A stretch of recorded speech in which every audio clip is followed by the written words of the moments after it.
Di 2026, makin banyak game yang dibilang mirip Pokemon atau Digimon. Tapi ternyata, nggak semuanya bener-bener sama. Ada yang cuma mirip dari sistem menangkap dan battle-nya, ada juga yang memang terinspirasi langsung dari konsep dunia digitalnya. Bahkan beberapa di antaranya bukan game official. Dan biasanya, game gini ramai, tapi nggak selalu bertahan lama di Play Store. Nah, di sini kita bahas, inilah 5 game monster mirip Pokemon dan Digimon yang lagi rame di 2026, sebelum mungkin hilang.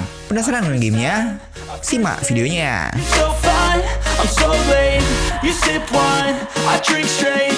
Don't waste time to my place. I feel my heart erase. Roko Kingdom. Dan yang pertama ini bukan Pokemon, tapi di 2026 ada game monster yang grafiknya udah kayak game AAA dan bahkan bisa kamu mainin di HP. Awalnya aku kira ini biasa aja, tapi aku lihat gameplaynya sampai grafiknya ini cakep parah. Namanya Roko Kingdom World, game dari Tencent yang sekarang udah rilis di Cina sejak 26 Maret 2026, tapi memang belum global. Kalau kamu mau coba, nggak perlu VPN buat main gamenya, cuma loginnya harus pakai WeChat atau QQ.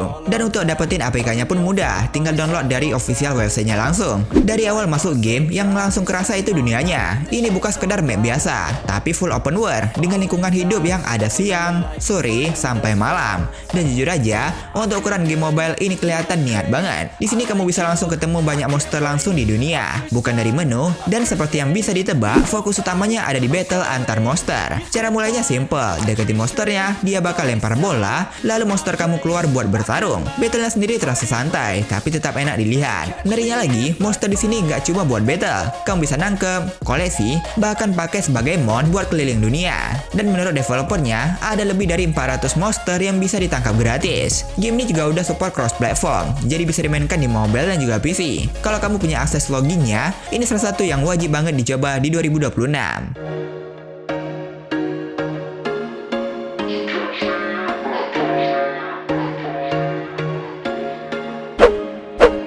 Data Evo. Gantian dong, kalau tadi lebih ke arah Pokemon, tapi game yang satu ini malah lebih ke arah Digimon. Yap, Data Evo Clash. Dan ini udah rilis di Play Store Android, termasuk di Indonesia udah ada. Tapi perlu diingat, ini bukan game Digimon official, melainkan game yang terinspirasi dari konsep dunia digital dan evolusi monster Digimon. Berbeda dari game pertama, Data Evo Clash ini nggak open world, dan dari awal udah terasa kalau ini game yang lebih ringan dan santai. Dari grafik, gameplay, sampai ukuran, semuanya dibuat simple, jadi lebih ramah di banyak device. Tapi yang jadi daya tarik utamanya ada di sistem evolusi. Di sini, monster kamu bisa berevolusi langsung di tengah battle, jadi nggak harus selalu upgrade dulu di lobby. Walaupun untuk evolusi permanennya, tetap ada sistemnya di luar battle. Selain itu, ada juga fitur fusion, jadi kamu bisa gabungin monster buat bikin form baru dengan kemampuan yang berbeda. Ini yang bikin gameplaynya nggak cuma sekedar nonton battle, tapi ada juga strategi di tim yang kamu susun. Untuk pertarungan, kau bisa bawa sampai 4 monster dalam satu tim, dan tiap monster bisa kamu upgrade biar makin kuat. Dan gak sampai di situ, game ini punya PvP mode yang pastinya seru. Dan meskipun bukan open world, di lobbynya kamu masih bisa jalan-jalan dikit kayak semi open world gitu dah. Dan di dungeon atau di map levelnya baru battle dengan cara menghampiri si musuhnya. Like you, I can't wait. A first time, a first date. You're so fine, I'm so late. You sip wine, I drink straight.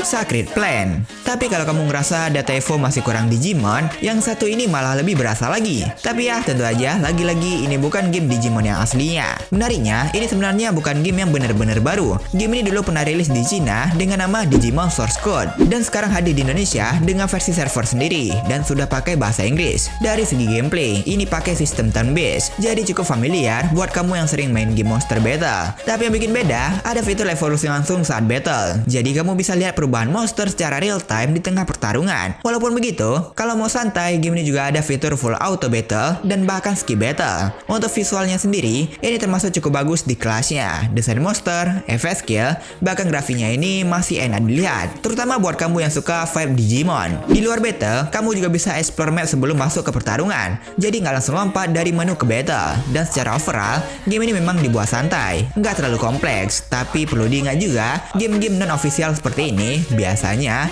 nggak selalu bertahan lama di Play Store. Jadi kalau kamu tertarik, mungkin ini tipe yang lebih cocok dicoba selagi masih ada. My place, I feel my heart erase.